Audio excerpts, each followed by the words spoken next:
Hello and welcome to Noneother. It's me, Chrisora, with Talos in the car. What are you driving? Is it an Audi? Tesla? It's an Audi. It's actually a rental, Oh! Can you send me a car? We're in the works to send you a Tesla, the new one. The one that goes 200 miles per hour. Wow, okay, so I'm gonna get, if this video gets 10 likes, right? 10 likes. I get a Tesla from you. That's the agreement? Just 10. Okay, guys, you know what to do. Go down, hit that like button, leave a comment, and maybe subscribe. We're not actually here to talk about cars. We're here to talk about What If Episode 2. What if T'Challa became a Star-Lord? Yeah, and dude, that was an amazing episode. All right. Yeah, so disclaimer, of course, there will be spoilers. Compared to last week, what did you think of this episode? Honestly, this episode was a lot better than last week. There's a lot more differences compared to the original movie because it was almost like a blending of two movies into one, which is awesome. We'll talk more about that, specifically in spoilers. I really enjoyed it. It was its own thing, which I really, really liked, rather than just being a movie rehash like the last one was. It took its premise and it went with it. Really liked that. Chadwick Boseman's performance was really good in this. This is one of the last times. He's in a few, but this is one of he's in total of 4 episodes. Four episodes the entire season 1. Okay. Well, that's good. That's good that they got their mileage out of him. I heard he really jumped on board with it. Yeah, he was one of the very first to actually jump on board. He loved the idea. There's a lot of actors, I don't know what, they don't want to do like TV shows per se. Yeah. Or cartoons in particular. It's weird that they won't, because it's like less work for that bit of extra money, but I guess they're like, oh, well, I don't need the extra money. So I'll with that being somebody said, else too, not everyone reprises the roles here, but there's a good majority, I believe, that did. There's about 2 or 3 who don't. Drax, did reprises his role. That was not Dave Bautista. I heard there was an issue with that one. I'm not sure if you talked about it in Easter eggs. I guess whoever was his agent didn't notify him about it in time, and he would have agreed to it, but of course at that time it was like too little too late. Probably during COVID season, they weren't able to arrange a contract in time for him to reprise his role. Yeah, I'd seen him kicking up a stink about it on Twitter that he wasn't asked to reprise his role. The way he is in this episode, I'm kind of like, fair enough that he's not. You know, he's Bautista, he costs a lot. And for just 2 or 3 lines, like, oh, here, come here and take a selfie with me. Oh, you weren't smiling that round. Like, that was all he really said. So if that's his only lines in the series, then I'm kind of like, fair enough on not actually, you know, paying to get him back. But there's a lot from the Guardians movies that reprised the roles, and not just the first one, but some from the second. Yeah, from the second. Yeah. And other movies, too, in the franchise. The one thing I will say real quick, speaking of Guardians of the Galaxy, since we are talking spoilers, Gamora wasn't there, so I was curious about that. Rocket wasn't there, Groot wasn't there. Like, funny enough, it is What If T'Challa became Star-Lord, but they don't actually become the Guardians of the Galaxy. Like, that, they're not that at all. It's just him and the Ravengers. Yeah. You know, the Ravengers, of course, is Yondu. And you have Sean Gunn reprising his role as the other guy. A lot of the actors, like we said, a lot of these all reprised their roles and stuff like that. And then you have a few additions. You have the police officer, like the space police officer that went after Quill in the first movie. I've forgotten his name. But he joins the force at the start of the episode. Actually, that was funny because, like, if you remember in the original movie, it was like, who's Star-Lord? But in this one, Star-Lord's famous. It's like the Robin Hood of the galaxy. There was a reference on that in the movie, in the show as well. Why do you think he was called Star-Lord? Because I've seen this conversation online of people going, he shouldn't be called Star-Lord because Quill was called Star-Lord because that was his mom's nickname for him. So why would T'Challa be called that? That's a good point. I didn't think about that. I don't know. Leave in the comments if you know. Yeah, I've seen some theorizing that perhaps it's Yondu was given the name Star-Lord when he was, you know, hired by, which we learn in Guardians 2, so spoilers for Guardians 2, I guess. But when Yondu was hired to go get Quill, he was told that Quill's name was Star-Lord. That's what his mom and that's what Ego were both calling him, was Star-Lord. Or whatever, or Ego knew that was his nickname. So when Yondu picked up T'Challa, and, you know, he knew he didn't get Quill and he took a liking to him, he then gave him the nickname of Star-Lord. Oh, okay. That's the little theory that's floating around of that's probably what it is, because there's no other real explanation as to why he'd be called Star-Lord. What did you think of him? He was a lot more goofier in this version. Yeah, he was super. He was fanboying over T'Challa. A lot. Like, should I bow? Should I bow or should I kneel? Like, and that was a callback to the original. Yeah, we don't do that here. I actually joined the Ravager group with them. So they get to the bar, and there's Nebula's there, and she looks so different, doesn't she? Yeah, because she wasn't like fixed on whatever, and all the mechanics parts. Yeah, like Nebby looks good, and it seemed like her and Cha-Cha, as she was calling him, where she was getting a piece of Cha-Cha anyway, or Cha-Cha was getting a piece of her. It seemed like they had a little thing going on, didn't it? Yeah, maybe. It was interesting seeing how different her character was, and she's a lot more smiley in this than she ever is in the regular universe. And there's still tension between her and her father, though. Not to the extreme as in the originals and the original timeline.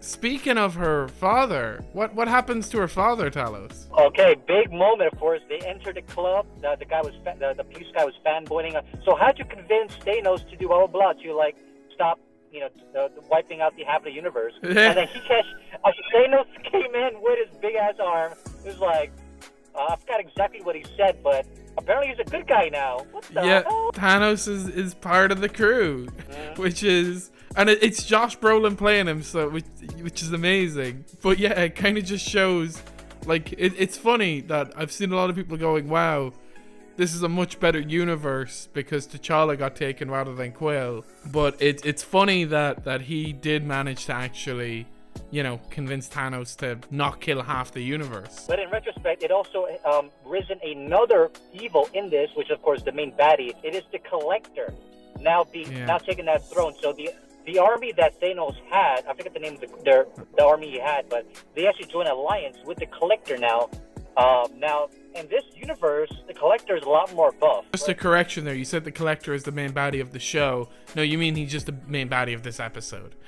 In this episode, yes. Sorry. Yeah. Sorry, yeah. Just in case people get confused and are like, what do they know? No, we don't know anything beyond today's episode.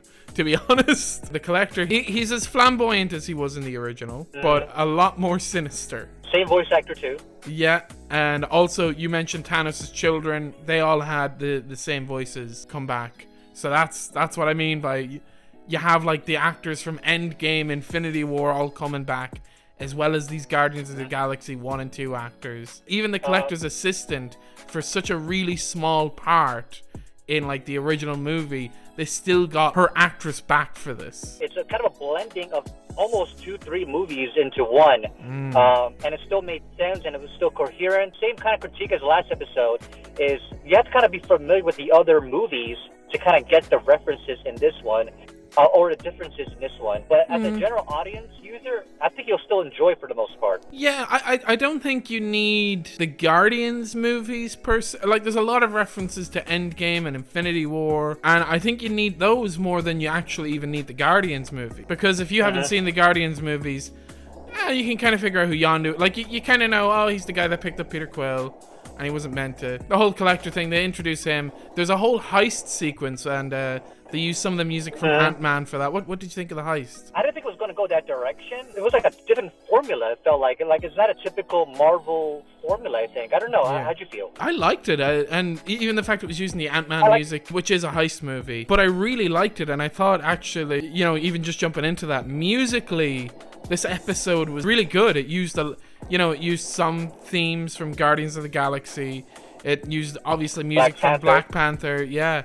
And then you have the Ant-Man music thrown in, so it was very varied. It was a good use of the actual scores of all of these pictures. Audio-wise, it was very good. We didn't have as many going into performances. We didn't have as many hiccups like we did last week with the good heavens. I've talked to a sound expert on this, and I looked into the clip myself, and I wanted to figure out what that good heavens was about last week. There was a part of me that thought maybe they screwed up and it was actually that someone had down-pitched the audio accidentally while they were doing that, because it just sounded too deep. It didn't sound like Haley Atwell at all. And what I think, when I downpitched it, it didn't quite work. So I think they might have just gotten someone else in. It's very possible that they did that this week as well. There's a line in particular from Thanos where he doesn't sound like Thanos. There's some of the Yondu lines that don't sound, but then again, I don't know if that was really the case with Yondu or if it was just, we're not used to Michael Rooker giving the performance of a really genuine, down-to-earth Yondu. He's very out there in the movies. You know, even with his whole, I'm Mary Poppins, y'all, blah, blah, blah. Like, that whole shtick, it's very flamboyant. And at this, he's a lot more reserved with T'Challa. There's a lot more just quiet moments of the two of them talking, which I wasn't expecting, and it was a nice change of pace. But did you notice anything in the performances, or did you think they were just great all around? Chadwick Boseman was phenomenal. I don't think there was any ADR used on him whatsoever. And I will say too, they based at the very end of this episode, they actually had a little like snippet, you know, dedicated to our friend Inspiration. And I thought that was a nice little touch. I'm sure we got more of that as we get to other episodes of featuring him, but that was a very, very nice touch. Yeah, I have to agree. And like you said, the performance was really good. I didn't notice any hiccups like I have with Haley Atwell or anything like that. I'll say that's surprising as well because he's dead. Unfortunately, he passed away. They got everything they needed out of him that they didn't need to ADR him. It goes to show how good of a performer he is. And you know, voiceover is a skill. And I think that's also another reason why some actors are very hesitant to come back, or why they might sound a bit flatter, but it's skill on its own, and he was able to do it perfectly. Yeah, for those that may not know, like in terms of doing voice acting, you're typically by yourself in a booth, and the only other person is maybe like director or something that you're talking to. So they typically don't record with other actors. They may, I don't know how they did it here, but in most cases, you're recording it solo. I'd imagine for this, it was probably solo. Just because it's all of these big name actors that it'd be very hard to get them all together for one, you know, VO session. But then you have the issues of COVID and stuff like that. And with COVID, a lot of, you know, studios themselves actually weren't open for voiceover. So before we continue with this review / spoiler discussion, I'll say a word from our sponsors. Take it away, Peter. Peter? Oh, yeah, Peter's not here. What the fuck do you mean? Take it away, Peter. Not a bother. Take it away, Chris. Public, the best source for checking and trading stocks. Do you like stocks? We love stocks. Talos actually used to do a show on stocks. You can get up to $50 worth of stock using our code. It also helps out the show and helps us get more sponsors. Keeps all the kind of bills and stuff running. So please do use it. And thank you again to Public for sponsoring us. Thank you again. Now, back to the review. What you had then was you actually had these people having to set up their own home studios. So these actors that, you know, they're very good for screen and good for film, they may not have the technical know-how to fully make a decent home studio setup. Especially if they're only using it for a Marvel, you know, one episode of What If. So the fact that they got everything as good as they did is really good, especially for Chadwick, since it's his last performances, so to speak. A bigger performance than before, Seth Green returned as Howard the Duck. What did you think of Howard? Yeah, I was not expecting that at all. He had a lot more lines. I wish there was more, honestly, of Howard the Duck. Yeah. He was amazing. I thought he was really good. I really hope we get more Howard soon. We've seen like the little glimpse of him in the Guardians movies, but that's all. What did you think of the big fight scenes in this? The fight scene was good for the most part. Like there was a little reference to like the sticky fingers, which is almost like a callback, kind of sort of to Thor and Loki with Get Help. Yeah. So that was a nice little touch there. And then the big fight with Thanos at the end. I've seen a lot of people complaining, going, "Oh, they nerfed Thanos," but I don't think what people don't seem to get is when we saw Thanos in Infinity War, he'd been jacked up a lot by the stones, and when we saw him in Endgame. The time traveling one, he wasn't this big undefeatable foe. Like, he had his big fucking sword thing. He didn't have that here. The thing is, though, he was bare fisting it, right? With and he still got a bunch of people like moving people around, pushing them. Yeah. He had, and then this big ass, I don't know who this behemoth was. he actually came in and was still hammering him down. But what really got it was the fact that he was just surrounded. So eventually, yes, you will succumb to that. I don't know what people were expecting. Where they're going, oh, they nerfed Thanos. I'm like, people out, like by himself. Poor Talos. The major theme of this episode is family. There is like a whole thing with Wakanda, like nurturing, and I forget what the other nature versus nurture. Exactly. That is a whole theme, and it is kind of nearly not an argument of the episode, but it is kind of brought up subtly. What did you think of how they handled that? Do you think T'Challa would basically be like this? Yes, I feel like everyone played their roles as we expect them to be, and because of the way he was raised by his father, like, it makes sense that he would go with that approach, his mindset as a kid growing up. And of course, as a kid, you tend to retain a lot of your personality quirks and whatever as you get older. If you go back into Peter Quill, he didn't have a father figure, so like he didn't have anything to kind of fall back to. That's why he kind of turned into that more rebellious Ravager character in Guardians of the Galaxy 1. It's why he's a man-child. Literally. Yeah, exactly. And so it was his journey for being kind of an asshole in a way to being a good person by the end of that first film. But this one, T'Challa was already a good person, so it's just going to make him that much more of a good person, better person, as he gets older. The ending of this episode, you see Ego, the Living Planet, portrayed again by Kurt Russell, and he visits Peter Quill, who is not portrayed by Chris Pratt, but he only says one line, and he does a good Chris Pratt impression, whoever is playing him. What did you think, Ego getting his son? Yeah, like, I was nice looking at it all. As soon as I saw, like, that restaurant, and I was like, oh, damn, the Dairy Queen. I was like, we forgot about Peter Quill. He was supposed to get kidnapped because of that specific reason.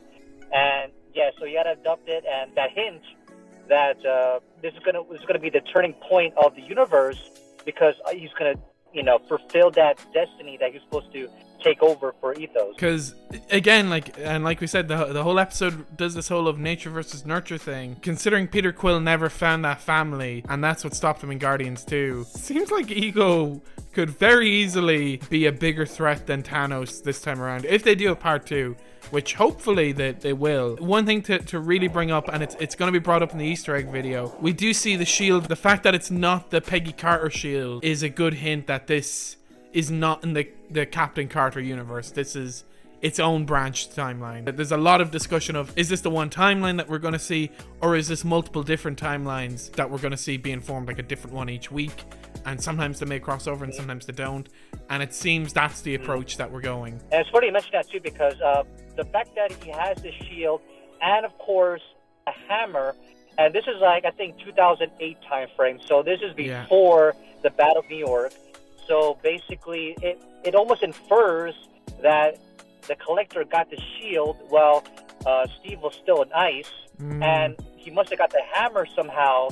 So in theory, well, this is just me thinking out loud, Thor and Captain America does not exist in this universe. And the fact he's got Hela's thing, it seems like Asgard might be gone. Yeah. If anything, yeah.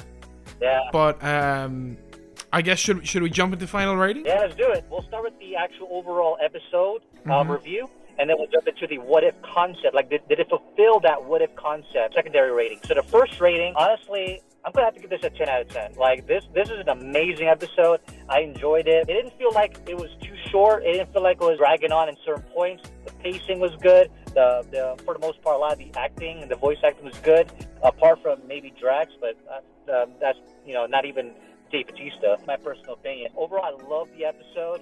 So very, very nice. In terms of the what if concept, now everyone, like I said, played their roles as expected with the whole nature versus nurture, and it was believable. I think these characters will actually portray what they think, like, Thanos not taking over, destroying half the universe, like how his personality would change and all of that. So with that, also a solid 10 out of 10 as well. All around, it was a great episode. Yeah, I think it's really hard to find any faults in this episode. It flows really nicely, especially compared to last week where it was like, okay, it's just this movie over again. Again, the animation is really good. The voice performances are definitely on par most of the time. The music again is on par. I'm gonna give it a 9.5 out of 10. That extra half that I'm leaving out is because it left me wanting more, and I'm hoping that they're going to do a part 2 And if they do, and if that fulfills it, and this is like a really good two-parter, I think then I can give it a 10 out of 10. But I want to see what part 2 is like first. So as for the what if concept, right? Yeah, here's the thing, guys. It does it perfectly. it does show, and like I know some people are probably thinking, isn't it a bit convenient that if Thanos had met T'Challa, that he'd convince him not to do his plan? But like you said, this is 2008, so this is even years before he started collecting any Infinity Stones. I don't think he has any at this point. It's very easy for... I think T'Challa definitely could talk him out of it at least a little bit. The funny thing is Thanos isn't really talked out of it that much. And they even kind of reference that where they're like, oh, don't let him see that Infinity Stone that you have. I do think like Thanos has been convinced out of it, but he keeps going through the episode and keeps going to people. Yeah, he's like, what if I did this? Like it would work, right? And they're like, nah, man, that sounds like genocide. Maybe don't. And we got to see Thanos pet a dog. So because of that, the what if concept is definitely a 10 out of 10. It's really solid. Everyone still feels in character, even though so much is different. Right, so that is our review of... What were we reviewing? Oh, what if episode 2? Yeah, and if you like this video, please hit the like button, leave a comment telling us your thoughts and whatever else you want to say.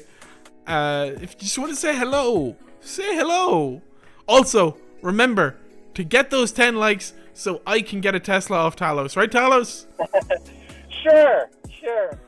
And of course, don't forget to use You agreed to it. That's the verbal contract signed on screen. There you go. And of course, don't forget to use our referral link down below for our sponsor, Public. Get up to $50 worth of stock, right, by using our link for Public. Thank you again for Public. Thank you again to Public. Hit the subscribe button, guys, because I think I forgot to say that earlier. But anyway, I've been Chrisora. And I'm Talos. We'll see you in the next one. And don't forget to watch the Easter egg video. The end.